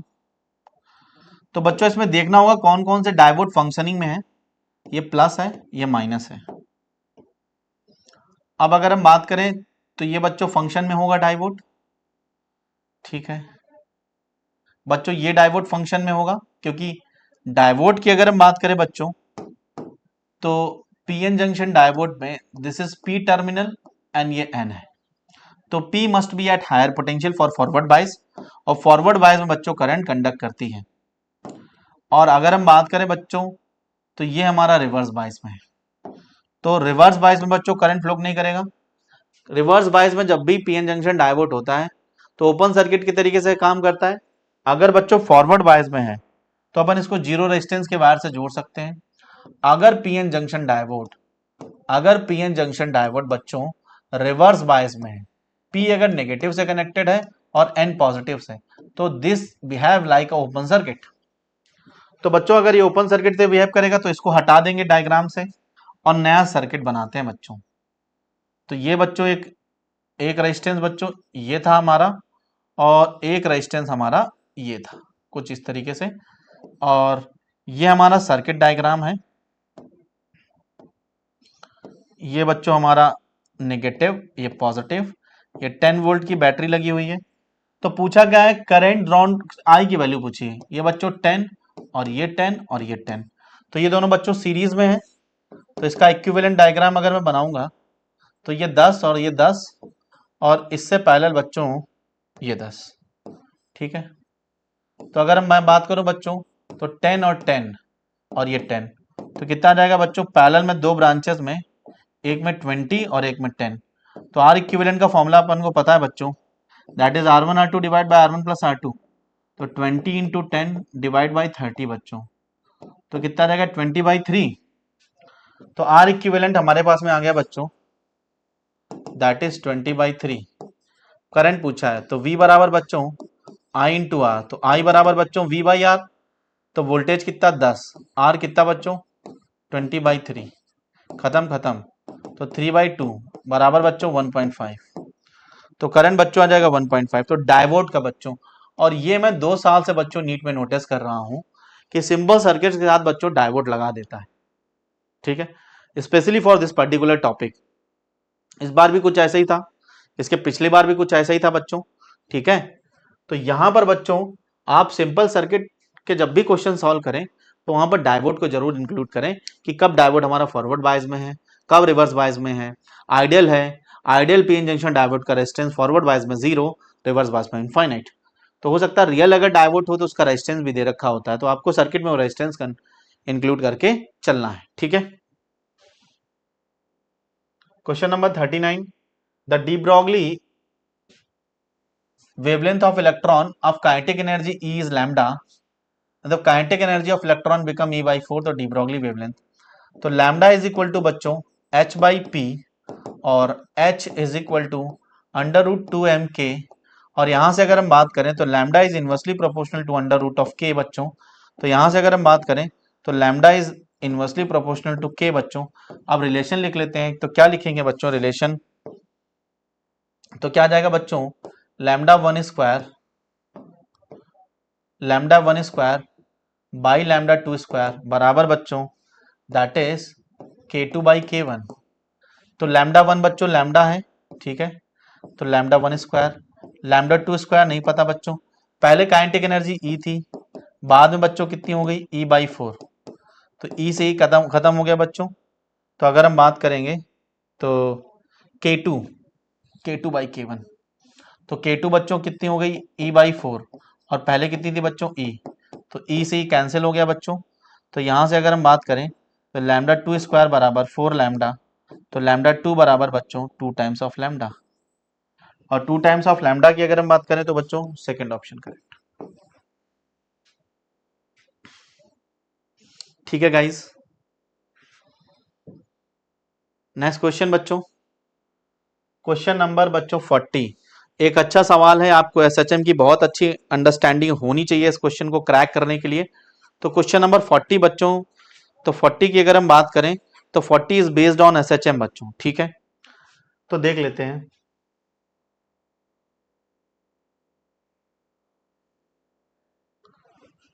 Restoring force is directly proportional to the displacement बच्चों, ठीक है। अगर हम बात करें बच्चों A is directly proportional to minus of X होता है बच्चों, ठीक है, तो एफ से मल्टीप्लाई कर देंगे, तो restoring force is directly proportional to acceleration and displacement are directly proportional बच्चों, ठीक है, कोई दिक्कत नहीं। Velocity is maximum at mean position, ठीक है, कोई दिक्कत नहीं। Acceleration is minimum at extreme point, तो बच्चों acceleration is minimum at extreme point, तो एक्सट्रीम पॉइंट पे एक्सेलेरेशन बच्चों मैक्सिमम होता है। जरा दिखाता हूं, देखो जरा ध्यान से, मान लेते हैं बच्चों एक सिंपल पेंडुलम मोशन है, ये बच्चों इधर जाता है। एसएचएम परफॉर्म कराने के लिए हमारे पास में बच्चों एक सेंट्रिक फोर्स होना बहुत जरूरी है। कैसा फोर्स बच्चों, सेंट्रिक फोर्स होना बहुत जरूरी है। सेंट्रिक फोर्स मतलब जिसकी direction always toward the centre या मीन पोजीशन। तो ये बच्चों यहां पर जाएगा, जब यहां पर जाएगा तो इसकी kinetic energy minimum, potential energy maximum, यहां से यहां पर जाएगा मीन पोजीशन पे, तो सारी की सारी पोटेंशियल एनर्जी कन्वर्ट हो जाएगी। अगर मैं बात करूं बच्चों ओ से ए बच्चों, तो ओ से ए जब बढ़ेगा तो इसकी पोटेंशियल एनर्जी बढ़ेगी, काइनेटिक एनर्जी कम होगी, लेकिन बच्चों यहां पर इसकी वेलोसिटी 0 होगी और एक सेंट्रिक फोर्स लग रहा होगा। उस सेंट्रिक फोर्स की वजह से बच्चों धीरे धीरे, वो फोर्स भी बच्चों वेरिएबल है, उस भी साइन का फंक्शन आएगा, ठीक है ना, हाँ, वो भी मतलब साइन कॉस का फंक्शन आएगा। तो बच्चों अगर हम बात करें तो यहां से फोर्स बच्चों मैक्स, फोर्स की वैल्यू कम हो रही होगी, यहां पर 0, यहां पे वेलोसिटी मैक्सिमम, और फिर बच्चों फोर्स की डायरेक्शन पलट जाएगी जैसे मीन पोजीशन की तरफ, तो बच्चों वेलोसिटी इधर होगी और जैसे मीन पोजीशन क्रॉस करेगा तो एक्सेलरेशन डायरेक्शन चेंज हो जाएगी, तो फिर बच्चों फोर्स इधर लगेगा। तो एसएचएम परफॉर्म कराने के लिए हमें सेंट्रिक फोर्स की रिक्वायरमेंट होती है बच्चों, जिसकी direction always toward the mean position. ठीक, तो यहां पर एक्सट्रीम पॉइंट पे बच्चों जो लिखा हुआ है, the acceleration is minimum at extreme point. Extreme point पे एक्सेलेरेशन बच्चों मैक्सिमम होता है, ठीक है, और वेलोसिटी मिनिमम या जीरो होती है। ठीक है, स्टेटमेंट 1 सही, ए सही, बी सही, सी सही। तो बच्चों ए बी डी गलत है, सी डी ओनली गलत है बच्चों, ए बी सी, तो ए बी सी सही है बच्चों और ये गलत है। ठीक, एक अच्छा सवाल था एसएचएम से बच्चों। Two identical particle of mass m, तो बच्चों दो आइडेंटिकल पार्टिकल हैं जिनका मास है बच्चों m,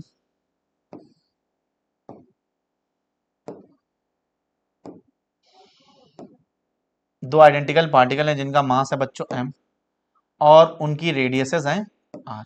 ठीक है,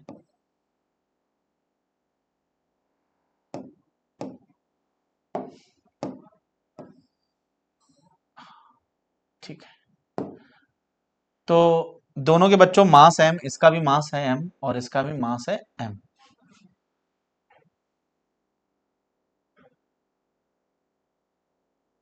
go around a circle of radius a,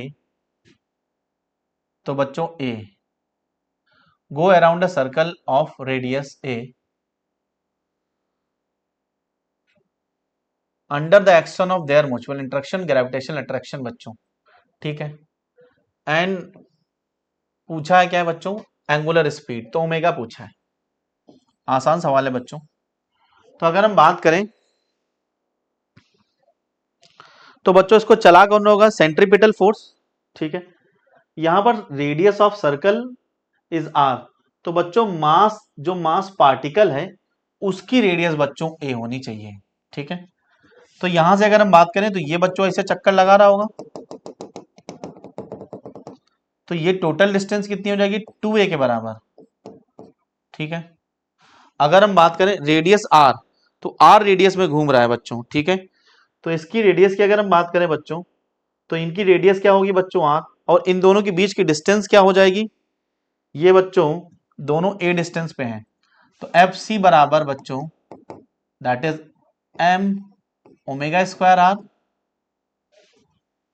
तो रेडियस बच्चों कितनी है ए, तो ये कुछ इस तरीके से घूम रहे हैं, और इनके बीच में ग्रेविटेशन फोर्स कितना होगा, घुमा कौन होगा ग्रेविटेशन फोर्स, तो क्या हो जाएगा जी m1 m2/r², आर स्क्वायर की जगह पे बच्चों लिखेंगे 2a² बराबर m ओमेगा स्क्वायर ए।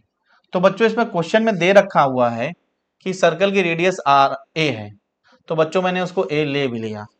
ठीक है ना, डायग्राम देख लो बच्चों, m से m कैंसिल बच्चों, तो क्या आ जाएगा जी m/4a² बराबर बच्चों ओमेगा स्क्वायर इंटू ए। तो यहां से अगर हम बात करेंगे, we can write that omega square is equal to G m/4a³। तो ओमेगा बराबर बच्चों अंडर रूट gm/4a³। तो यहां से बच्चों फोर्थ ऑप्शन हो जाएगा। Question number 42, a single slit width of illuminated by monochromatic light of wavelength बच्चों लैम्डा दे रखा है 600 nanometre, the value of A, तो बच्चों विड्थ ऑफ स्लिट का फॉर्मूला पूछा है ना। तो बच्चों अगर हम बात करें A sine theta is equal to बच्चों लैम्डा, तो फर्स्ट मिनिमा कहां बनेगा बच्चों, तो ए की वैल्यू, तो यहां से आ जाएगा बच्चों दैट इज एंगल कितना दे रखा साइन 30 बराबर बच्चों लैम्डा। ठीक है, तो ए 1/2 बराबर लैम्डा, तो यहां से क्या वैल्यू आ जाएगी बच्चों width of slit, so A is equal to बच्चों 2 टाइम्स ऑफ लैम्डा, लैम्डा की वैल्यू कितनी दे रखी है 600 इंटू 2 नैनोमीटर है बच्चों, तो बच्चों ये आ जाएगा 10⁻⁻⁹ मीटर, आ जाएगा 12 और इंटू बेटा 10⁻⁻, तो बच्चों यहां से अगर हम बात करेंगे तो 1.2 इंटू 10⁻⁻⁶ मीटर में लिख सकते हैं, और यहां पर बच्चों आंसर दे रखा माइक्रोमीटर में। ठीक है, तो देख लेते हैं guys, 1.2 micrometer is a correct answer. ठीक है, फोर्थ ऑप्शन, ना 3 होगा, ना 0.6 होगा, ना 1.8 होगा, 1.2 micrometer. The position vector of particle to time T is given. तो बच्चों ये दे रखा है net force experience by the particle. तो बच्चों जो नेट फोर्स की डायरेक्शन होगी वही एक्सीलरेशन की डायरेक्शन होगी बच्चों। एक्सीलरेशन की डायरेक्शन में ही बच्चों नेट फोर्स लगेगा। तो चेक कर लेते हैं बच्चों, इसको एक बार डिफरेंशिएट करेंगे dr बाई डी टी। तो dr बाई डी टी तो क्या जाएगा बच्चों 10 आई कैप, है ना, और प्लस का 30 जे कैप और प्लस का 0 के कैप, कांस्टेंट डिफरेंशिएशन 0। वेलोसिटी आ गई बच्चों, अगर वेलोसिटी आ गई इसको एक बार डिफरेंशिएट करेंगे dv बाई डी टी तो अपन को मिल जाएगा एक्सेलरेशन। तो कांस्टेंट है बच्चों ये 0 हो जाएगा, यहां पर बच्चों t का फैक्टर आएगा तो यह जाएगा 30 जे कैप और प्लस। तो बच्चों ध्यान से देखो, केवल और केवल जे कैप बचा हुआ है एक्सेलरेशन। एक्सेलरेशन ऑफ पार्टिकल आया 30 मीटर पर सेकेंड स्क्वायर इन वाई डायरेक्शन बच्चों। तो एक्सेलरेशन क्या आया, क्या पॉजिटिव एक्स में है, नहीं। क्या पॉजिटिव वाई में है, बिल्कुल सही बात। क्या पॉजिटिव जेड में है, नहीं। पॉजिटिव एक्स वाई प्लेन में नहीं। तो यहां से बच्चों अगर हम बात करें तो आपका सेकंड ऑप्शन हो जाएगा। एक बहुत ही अच्छे प्यारा सवाल था बच्चों। क्वेश्चन नंबर 44, तो a body is release from height h। तो बच्चों एक अर्थ सरफेस से, और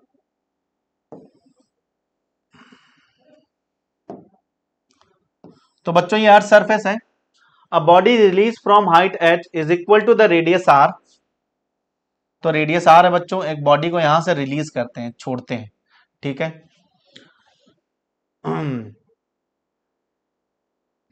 then velocity of the body strike to the surface will B.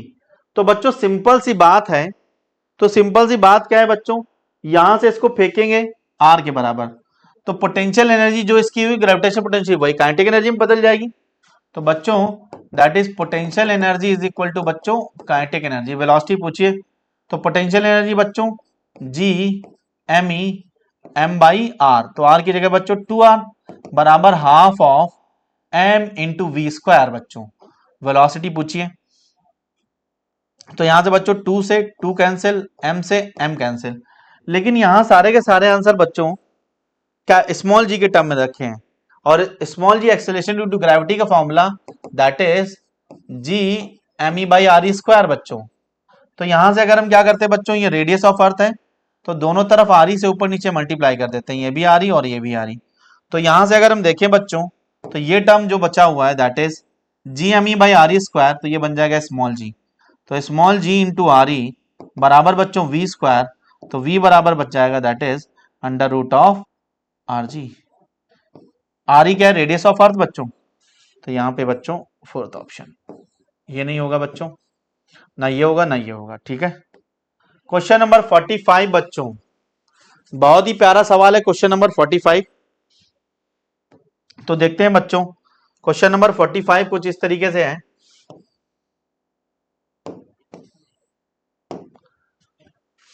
In X Y plane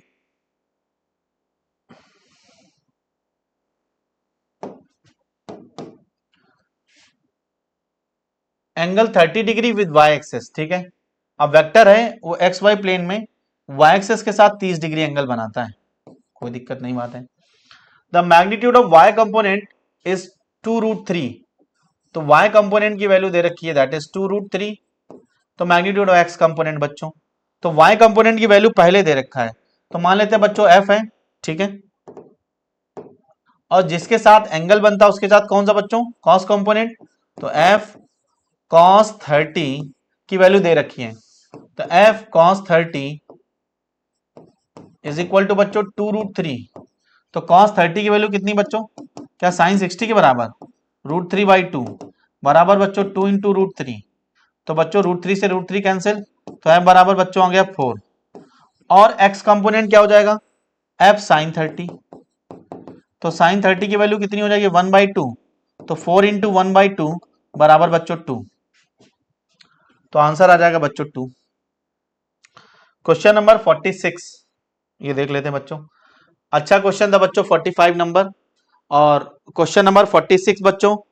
तो क्वेश्चन नंबर 46 की अगर हम बात करें, the speed of the wave v is equal to बच्चों लैम्डा की पावर a, g की पावर b एंड रो की power c। When lambda g, तो लैम्डा बच्चों वेवलेंथ है, g acceleration due to gravity और डेंसिटी। तो ये क्या बच्चों वेलोसिटी है, यहां से lt माइनस 1, लैम्डा क्या बच्चों लेंथ है, लेंथ की power a, acceleration due to gravity lt minus 2, acceleration है की पावर b बच्चों, और मास बाई वॉल्यूम तो m l माइनस 3 की पावर बच्चों c। कंपेयर कर लेते हैं बच्चों, m की पावर, तो m की पावर बच्चों c, l की अगर हम बात करें तो यहां से a, यहां से बच्चों प्लस का b, यहां से बच्चों माइनस 3c। t की अगर हम बात करें तो यहां पर बच्चों t है, तो ये आ जाएगा माइनस का 2b। ठीक है, कंपेयर कर लेते हैं, c बराबर 0 बच्चों, तो ए बी सी, तो c बराबर 0, ऑप्शन से ये भी हो सकता है, ये भी हो सकता है बच्चों। ठीक है, तो c इज इक्वल टू बच्चों 0 आ गया हमारे पास में, कंपेयर किया जैसे ही। और यहां से अगर हम बात करेंगे बच्चों, तो माइनस 2b बराबर माइनस 1, टी की पावर माइनस 2b बराबर माइनस 1, तो b बराबर बच्चों 1/2, तो मिड में बच्चों 1/2 ए बी सी, तो 1/2 ये हो सकता है बच्चों, ये नहीं हो सकता, ये नहीं हो सकता है। अब देख लेते हैं बच्चों last, that is a plus B minus 3c, तो बच्चों a plus B minus 3c, तो l है क्या बराबर 1 हो जाएगा बच्चों, क्या ये बात क्लियर है? तो c बराबर 0, तो c बराबर 0 बच्चों, और b बराबर बच्चों 1/2, तो a बराबर बच्चों कितना 1/2, तो a और b की वैल्यू 1/2 1/2 और c 0 बच्चों। इस हिसाब से देखें तो फोर्थ ऑप्शन। ठीक है, पहले निकल आया था लेकिन मैंने पूरा सॉल्व करके बताया बच्चों। तो बच्चों साइक्लिक प्रोसेस है। ठीक है, तो work done PV graph clockwise है। ठीक है, तो वर्क डन होगा बच्चों पॉजिटिव। ठीक है, वर्क डन होगा बच्चों पॉजिटिव। तो ये ट्रायंगल बन रहा है, तो एरिया ऑफ ट्रायंगल बच्चों हाफ बेस, तो बेस कितना है बच्चों 4 माइनस 2, और इनटू हाइट, तो हाइट कितनी बच्चों दैट इज 400 माइनस का 100। दिस ट्रायंगल बच्चों, ये ट्रायंगल है, ये नंबर आपको दिख रहे होंगे 4 2 100 400,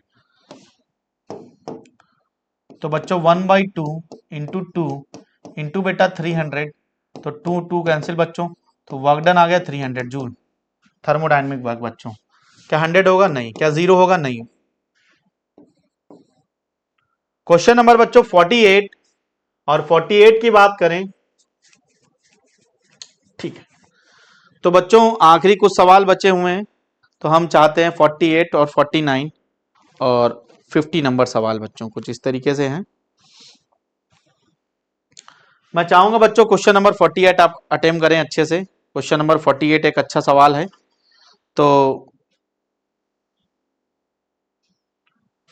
the equivalent resistance of resistors in series combination is less than the used in combination. बच्चों ये बात बिल्कुल गलत है, मैं इससे सहमत नहीं हूं। मान लेते हैं बच्चों दो रेजिस्टेंस है 4 ओम 2 ओम, तो इसका 6 इक्विवेलेंट आया, 6 बच्चों 4 से भी बड़ा 2 से बड़ा तो ये तो बच्चों फॉल्स है। ठीक है, the resistivity of material is independent of temperature, ये भी बात बच्चों गलत है। रेजिस्टिविटी बच्चों टेम्परेचर डिपेंडेंट होती है ना, तो दोनों स्टेटमेंट गलत है। तो बच्चों 1 false, statement 2 true, first and second both are false बच्चों, तो यहां से बच्चों सेकेंड ऑप्शन सही है। क्वेश्चन नंबर 49 गाइस, तो यहां पर देख लेते हैं बच्चों, a flask containing hydrogen and argon by mass 2:1, the temperature of mixture is 30 degrees Celsius, the ratio of average kinetic energy of molecule of two gases। तो बच्चों अगर हम बात करें तो kinetic energy that is U is equal to half of FnRT बच्चों, तो यहां से अगर फॉर्मूला बताएं तो बच्चों 1/2 टाइम्स ऑफ FKT। तो टेम्परेचर बच्चों सेम है लेकिन डिग्री ऑफ फ्रीडम बच्चों अलग अलग है। क्योंकि आर्गन मोनोएटॉमिक मॉलिक्यूल है और हाइड्रोजन डायटॉमिक मॉलिक्यूल है। तो बच्चों टेम्परेचर तो सेम है, लेकिन K is directly proportional to degree of freedom बच्चों। तो यहां से क्या रिलेशन बनेगा, that is kinetic energy of argon divide by kinetic energy of hydrogen. तो आर्गन की डिग्री ऑफ फ्रीडम कितना है बच्चों, 3, और हाइड्रोजन की बच्चों 5। तो आंसर आ जाएगा बच्चों 3:5।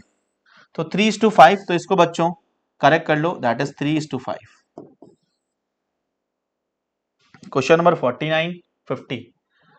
12 वेव बैटरी बच्चों, ठीक है। तो 12 वेव बैटरी है connected to a coil of resistance 6 ohm. तो बच्चों देख लेते हैं। तो 6 ओम से कनेक्टेड है 12 वोल्ट की बैटरी।